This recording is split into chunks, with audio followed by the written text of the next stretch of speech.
Bom, gente, então continuando a partir desse ponto, a gente parou aqui na aula de ontem, né, na nossa primeira aula. Então vamos dar só uma rápida revisada aqui, né? Na aula passada a gente falou um pouquinho sobre a República, né, a expansão da República, tá? Então nós comentamos algumas coisas importantes, tá? Vamos relembrar aqui, certo? Então a gente começou a partir desse ponto aqui, não foi na aula passada. E aí, logo aqui nesse comecinho, gente, eu marquei para vocês aqui dois pontos importantes.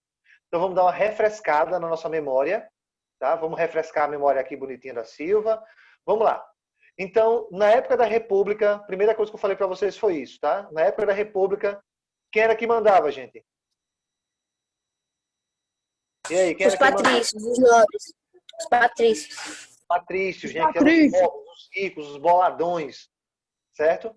E outro ponto importante foi nessa época que teve início a expansão, certo? Então a gente falou também sobre isso, beleza? Então só revisando aqui, a gente já falou muito sobre isso ontem. Essa estrutura de poder aqui, como eu falei para vocês, não era tão importante ainda vocês estarem preocupados com ela, tá? Em aprender essa tabelinha aqui. Tá? Isso aqui é só lá pro ensino médio, tá? Enfim.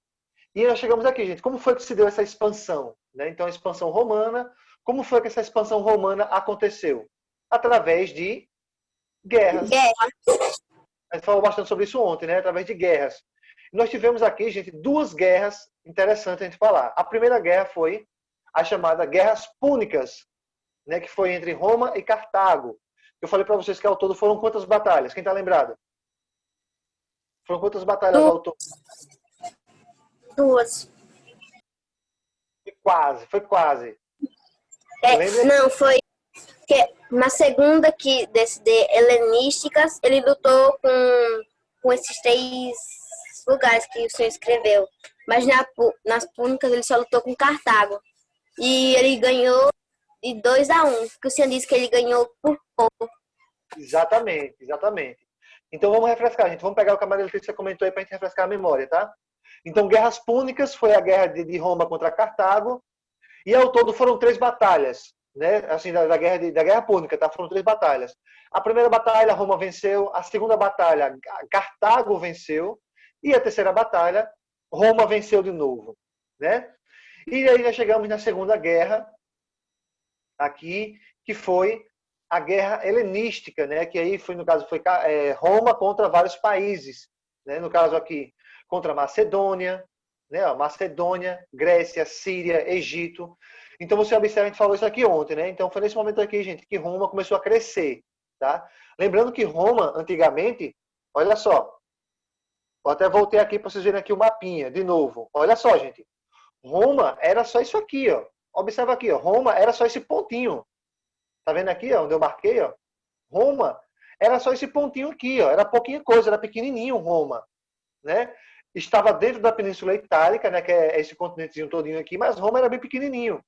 Mas foi nessa época que ela começou a crescer, batalhar, vencer guerra, né? E aí ela começou a crescer mais, certo? Bom, e aí voltando para cá, tá? Voltando para cá, para essa parte aqui das guerras púnicas, né? E a gente parou aqui nesse ponto na aula de ontem, tá? Então vamos continuar a partir daqui. Vamos lá, todo mundo junto? Acompanha aqui com todo mundo junto, tá? Vamos ver aqui o primeiro slide aqui, o primeiro ponto, aliás. Olha o que é que diz. As terras conquistadas pertenciam ao Estado, né? Que as transformavam em terras públicas, tá? Para distribuí-las depois entre os cidadãos. Gente, logo no comecinho, como eles começaram a dominar outras regiões, eles começaram a meio que doar essas terras. Ah, um detalhe importante. Quero que vocês me falem aí. Vocês acham que os patrícios, os ricos, iam doar terra para os pobres, para os plebeus? O que, é que vocês acham? Não. Obviamente não, né? Exatamente. Né? Cara, é impossível o rico tá dando dinheiro para pobre, né? Ou dando terra para pobre de graça, né? Então, gente, era tipo assim, imagina só, vou dar um exemplo aqui, tá? Vou dar um exemplo. Imagine que eu e a minha esposa somos patrícios, né? Nós somos aqui 2 nobres de Roma. Aí a gente dominou outra terra, né? Dominou outra região. A gente pegava essa outra região e dava para quem? Para os nossos filhos, certo? Que também eram nobres, beleza? Então essas terras que eram conquistadas começaram a ser distribuídas para outras pessoas, tá? Para outros nobres. Vamos lá. Segundo ponto, acompanha comigo aqui todo mundo. A expansão romana intensificou ainda o trabalho escravo, devido ao grande aumento de prisioneiros de guerra. Galera, olha essa palavrinha aqui, ó. Ó, vamos interligar agora duas palavrinhas. Escravo e guerra. Se ligou aqui? Naquilo que a gente sempre vem falando, pessoal, aqui nas aulas. Ó, qual era o tipo de escravidão mais comum da época? Olha aí, mano. Escravidão por guerra. Escravidão por guerra, pessoal, né? Lembrando que Bom também de dia, escravidão por professor. dívida. Ô, professor, não entrei antes porque eu tava tentando e não tava conseguindo. Ah, tá bom, Julia, meu amor, não tem problema não. A gente começou agora, tá? Na verdade, a gente começou agora. Eu tava dando só uma revisãozinha da aula de ontem, tá? Mas enfim. Viu, gente? Então, olha só que interessante, cara. Aquilo que eu falei para vocês, né? Lembre-se que também tinha escravidão por dívida, mas era mais incomum, né? Assim, era mais raro, certo? Alguém não pagar a dívida, né? No caso, ficar até virar escravo, certo? Mas na época, gente, a escravidão por guerra, cara, era muito, muito comum, cara. Muito, muito comum. E eu quero que vocês... Gente, isso aqui você guarda na sua cabecinha aí, tá? Guardem isso na sua cabeça. Sempre que você lembrar de Roma, principalmente... Presta atenção. Principalmente nessa época da República Romana, eu quero que você se lembre na hora da escravidão.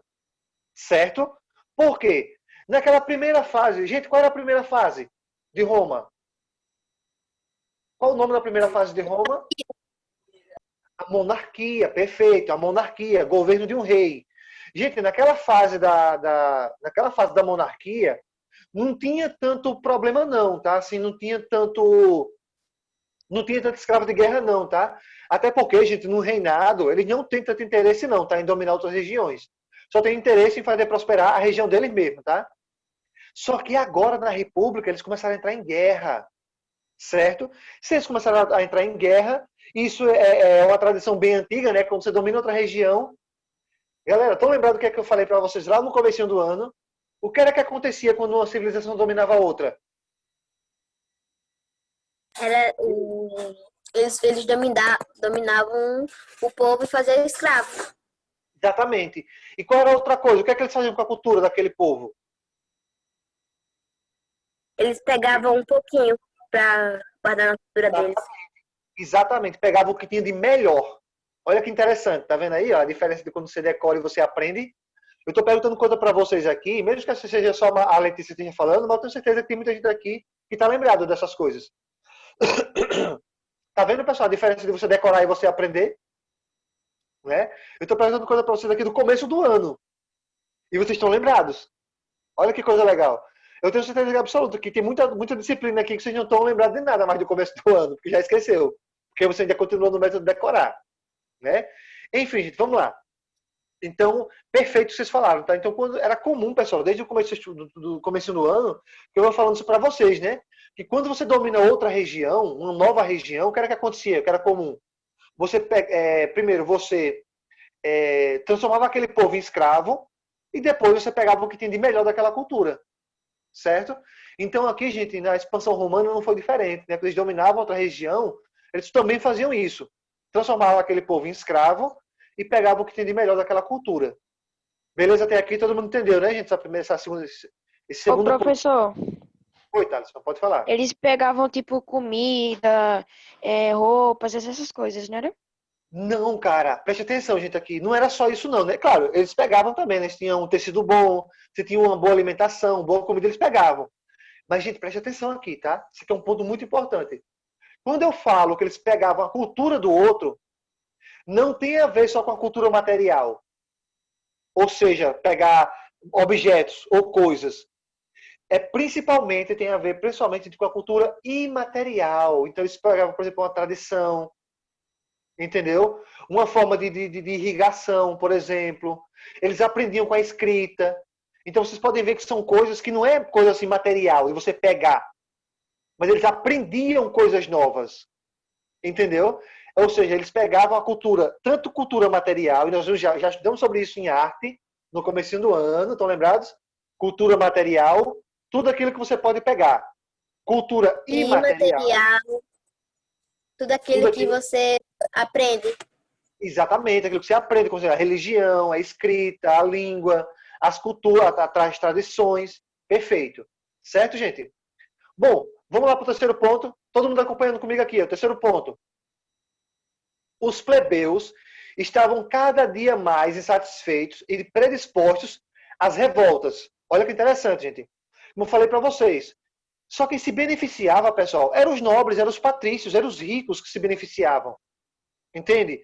Então, na prática, pessoal, olha que interessante isso. Na prática, a população continuava se lascando e se ferrando toda. Entendeu? E aí, galera, é nesse momento que eu quero falar um negócio para vocês bem importante. Tá? Olha só que interessante, gente, aqui. Eu vou até grifar aqui, ó. Olha o nome desses dois camaradinhos aqui, gente, ó. Tibério e Caio Graco. Tá vendo aí onde eu grifei? Na segunda linha. Tibério e Caio Graco. Cara, que legal, cara. Esses dois caras que sabem que eram dos plebeus. Né? Eu já ouvi falar do Tibério, agora Caio Graco, nunca vi, não. São dois irmãos, na verdade. Tibério Graco e Caio Graco, tá? Eram dois irmãos, certo? Gente, o Tibério Graco e o Caio Graco, eles eram dois plebeus, mas tinha uma diferença. Olha que legal, gente. Eram dois plebeus que sabiam ler e estudavam muito política, então eles eram um cara muito inteligente. Sabe o que foi que eles fizeram? Você não tem ideia, gente. Esses dois camaradas aí, eles estudaram todas as leis a fundo, estudaram as formas de revolta, e eles tentaram aí, pessoal, lutar contra os nobres, né? Eles tentaram lutar, né? Contra os patrícios, tá? E na nossa próxima aula, não vou falar agora, tá? Mas na nossa próxima aula, aliás, gente, só um minutinho, tá? Deixa eu dar uma olhadinha aqui no horário. Ah, gente, dá tempo hoje, dá tempo. Só um minutinho aqui. Deixa eu pausar aqui, só um minutinho para mim poder, vocês vão escrever agora tudo aquilo que os irmãos Graco conseguiram. Gente, por incrível que pareça. Assim, a história terminou de forma trágica e triste. Sabe por quê? Os patrícios. O que vocês acham que o Patrício mandou fazer com o Tibério e o Caio Graco? O que vocês acham? Mandou matar. Exatamente, gente. Cara, infelizmente o Tibério, que era o irmão mais velho, foi assassinado. Tá? Os patrícios mandaram matar o Tibério, que era o líder na época. Mandaram matar, eles acharam que matando o Tibério a revolta ia acabar. E o que aconteceu? Não acabou. O Caio Graco, o irmão mais novo, continuou lutando ali, ele e alguns plebeus. E imagina o que aconteceu? Também foi assassinado. Mas tem um detalhe importante, mesmo que os dois irmãos foram assassinados, né, morreram os dois irmãos, mas eles conseguiram algo muito importante. Eles conseguiram, através de muita luta, fazer com que os governantes da época, né, os senadores da época, que era quem mandava na época, né, os senadores, que eram os patrícios, eles conseguiram algumas leis que foram muito boas, muito importantes. Tá? E agora eu vou pegar aqui o livro para vocês poderem escrever essas leis importantes. Tá? Então, peguem o caderninho de vocês agora, eu vou dar um tempozinho aqui para vocês pegarem o caderno, para vocês poderem escrever essas leis que os irmãos conseguiram fazer, né, com que elas fossem oficializadas. Tá? Vou dar um tempinho para vocês pegarem o caderno de vocês agora. Bom, gente, antes de vocês escreverem, eu quero comentar uma coisa bem importante aqui para vocês. Tá? Olha só. Mesmo que o Tibério e o Caio Graco fossem os líderes, mas não foi só os dois sozinhos, não, tá? Foram um grupo de plebeus, tá? Então, isso que eu vou mostrar para vocês agora, essas leis que vocês vão escrever no caderno de vocês aí, tá? Foram coisas que os plebeus, todos os plebeus juntos conseguiram, tá? Apesar de que o Tibério e o Caio eram os líderes, os primeiros líderes, certo? Todo mundo entendeu isso aí, né? Então, no caderno de vocês vão escrever o seguinte, olha só, vamos lá, vocês vão escrever o seguinte, primeiro eu quero que vocês escrevam meio que um subtítulo, tá? Vocês vão escrever o seguinte aí, ó. Conquistas. Vamos lá, escrevam assim, tá? Acompanhe comigo aí, ó. Conquistas dos plebeus. 2 pontos. Escrevam aí, conquistas dos plebeus. 2 pontos. Ó, mandei aí no chat para todo mundo ver, tá? Conquistas dos plebeus. Aí coloca 2 pontos.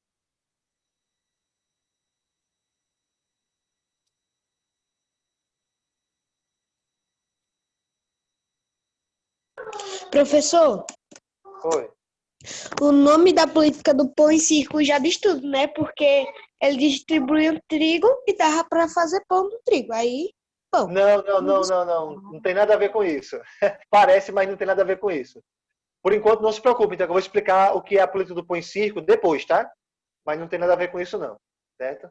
Mas não se preocupe agora que eu vou explicar depois. Por enquanto, só escreva isso aí. Já escreveu, João Paulo? E todo mundo, né? Já deu tempo de escrever, né, pessoal? Só três palavrinhas, né? Conquistas dos plebeus, 2 pontos. Beleza?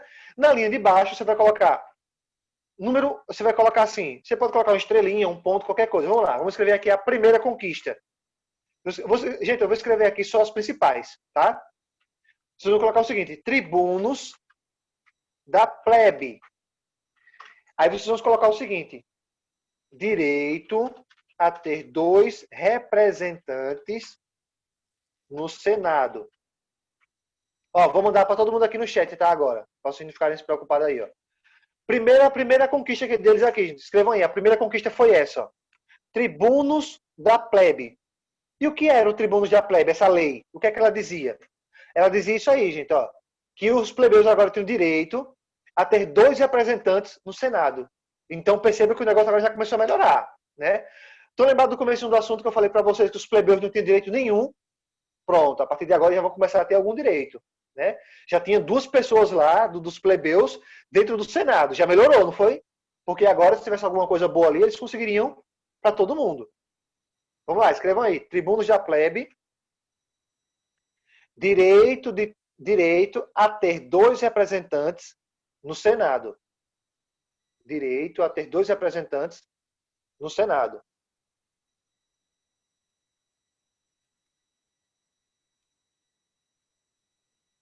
E aí, todo mundo já escreveu? Me dá um feedback, todo mundo. Quando forem terminando, já vão me avisando que terminou. Tribunos da plebe. Direito de ter 2 representantes no Senado. Pronto, professor. Pronto, né, pessoal? Pronto. Já deu tempo suficiente, né, para todo mundo terminar? Até porque é pouquinho. Terminei já. Beleza, vamos lá. Então vamos para o próximo ponto. Próxima conquista deles. Vamos lá, escrevam aí, próxima conquista. Lei das 12 tábuas. Aí vocês vão escrever o seguinte, ó, conjunto. Vou mandar no chat, tá, pessoal? Não se preocupe não. Conjunto de leis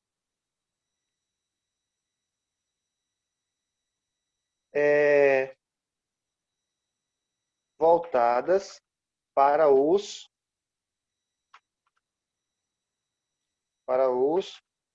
plebeus. Vamos lá, escrevam aí. Essa é a segunda conquista. Lei das 12 tábuas. Conjunto de leis voltadas para os plebeus. Tá? Conjunto de leis voltadas para os plebeus. João Paulo, não copia e cola, cara. Eu quero que você escreva.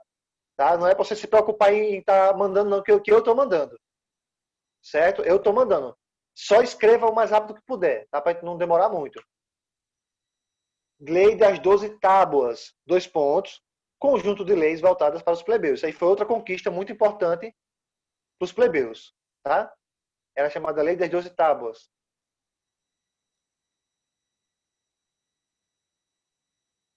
E aí, deu tempo de terminar?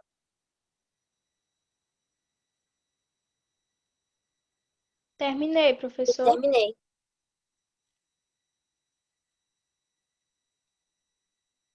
Lei das 12 tábuas. Conjunto de leis voltada para os plebeus. Ei!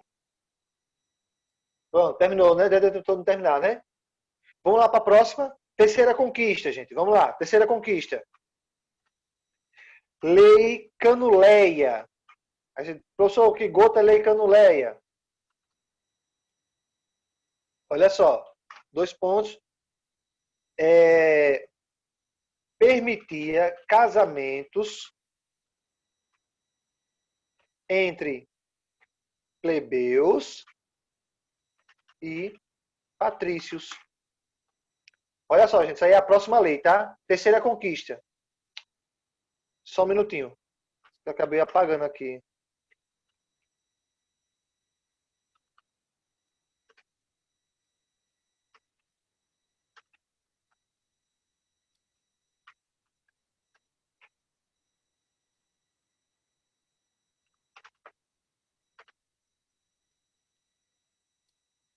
Pronto, olha aí, gente. Mandei aí agora. Escrevam aí, tá? Lei Canuleia. permitia casamentos entre plebeus e patrícios. Porque, por incrível que pareça, pessoal, era proibido. Na época era proibido. Jamais era permitido que um plebeu casasse com uma mulher que fosse dos patrícios, que fosse rica, que fosse nobre. E o contrário também, né? Um homem que fosse patrício, jamais ele ia poder se casar com uma plebeia, né? Com uma mulher que era plebeia.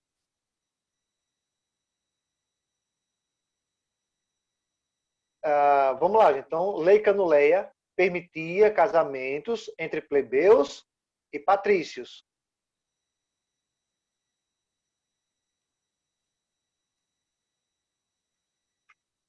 Quando forem terminando, vão me avisando, tá? Para poder passar para a próxima. Tá faltando só um agora, eu acho. Eu terminei. Terminei, professor. Lei Canuleia permitia casamentos entre plebeus e patrícios. Terminei, professor. Beleza, já deu tempo. Tudo bem, Anderson. Já li sua mensagem aqui, tá? Se preocupe não. Lei Canuleia permitia casamentos entre plebeus e patrícios. Já deu tempo para todo mundo escrever, né? Vamos lá para a última conquista. Tá? Lembrando, tem várias outras, certo? Mas aqui eu estou falando para vocês só as mais importantes, certo? Vamos lá. A próxima, gente, é a Lei Licínia. Olha que nome estranho. Lei Licínia Sextia. Lei Licínia Sextia. E o que era que essa lei dizia? Gente, olha só que maravilhoso isso. Fim da escravidão por dívida. Olha que legal, cara, essa lei aqui, tá? Lei Licínia Sextia. Mandei aí para vocês escreverem. Lei Licínia Sextia. Fim da escravidão por dívida. Vamos lá, escrevam aí. Lei Licínia Sextia. Fim da escravidão por dívida.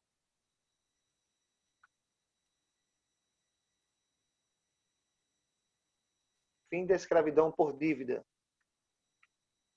Quando forem terminando, me avisem, para eu poder saber se já terminaram. Terminei, professor. Pronto. Lei Licínia Sextia, fim da escravidão por dívida. Terminei.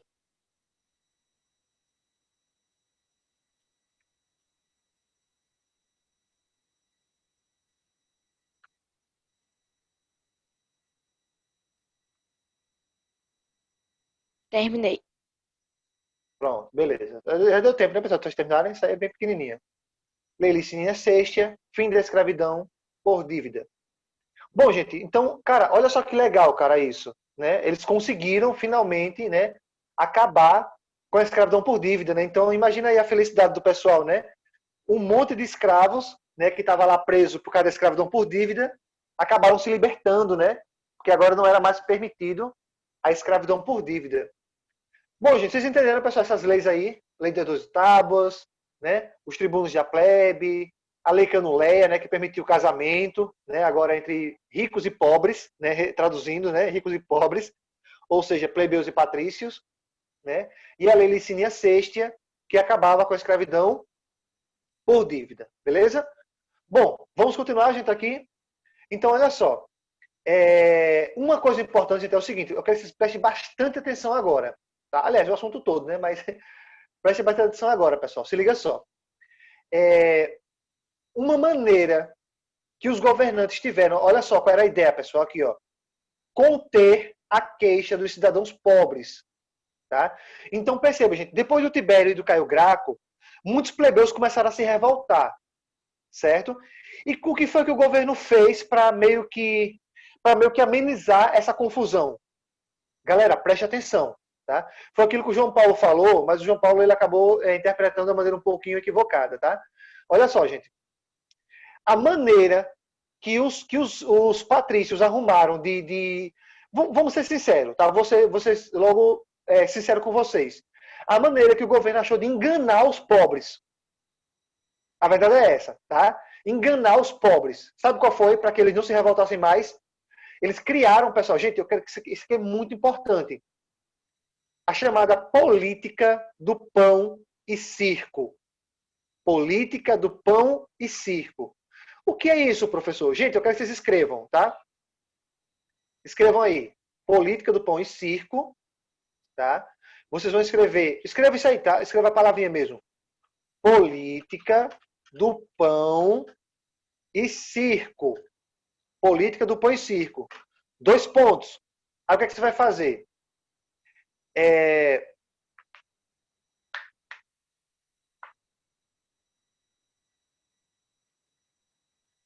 Aí o que é que você vai escrever, gente, aí? Política, eu vou colocar assim, política do pão e circo. Aí você vai escrever o seguinte agora, tá? Datas específicas. Coloca assim, gente, ó. Coloca assim, ó. Datas e festejos. Datas e festejos. Onde, depois vou mandar aqui no chat, tá? Datas e festejos, coloca política do pão e circo. Datas e festejos onde o governo dava comida e diversão para a população.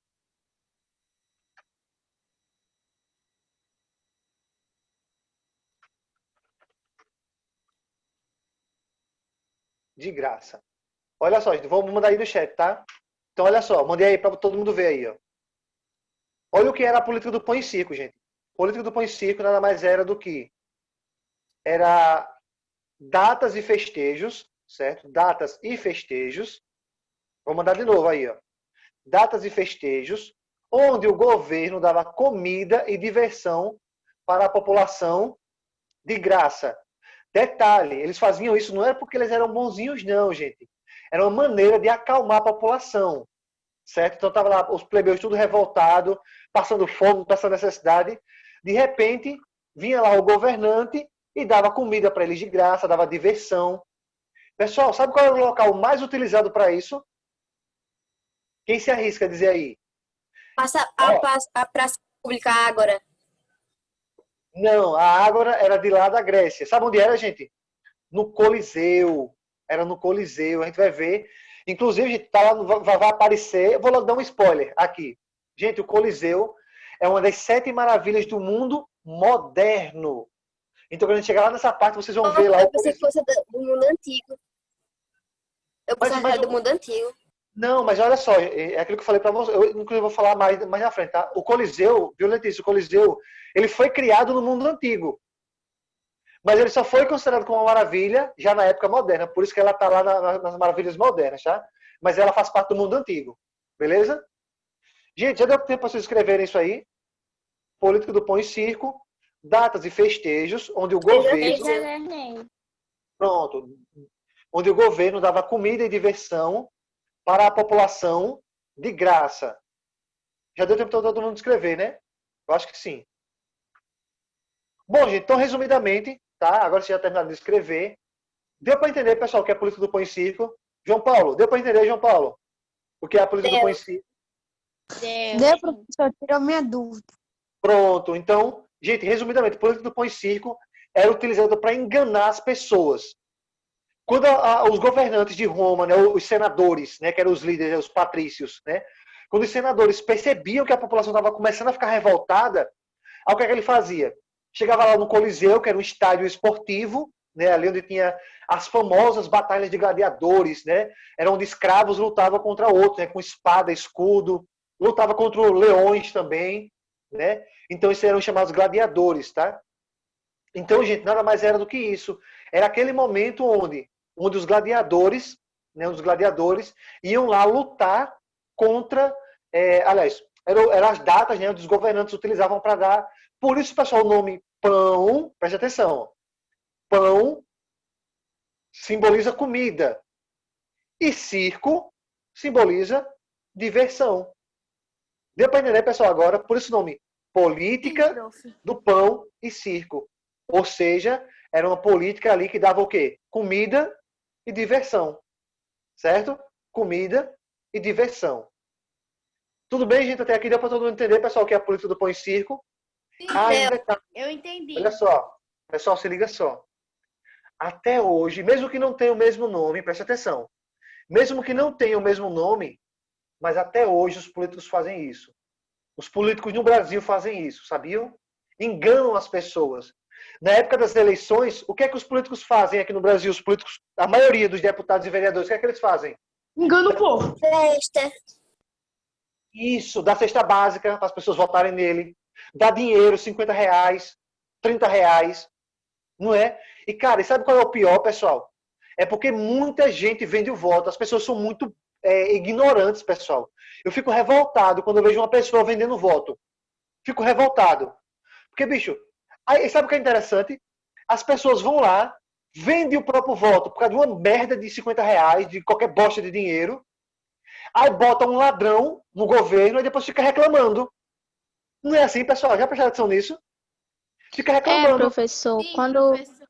quando dá dinheiro às pessoas, que as pessoas voltam, elas tipo que se arrependem, aí fica xingando quando ele não faz alguma coisa que ele promete.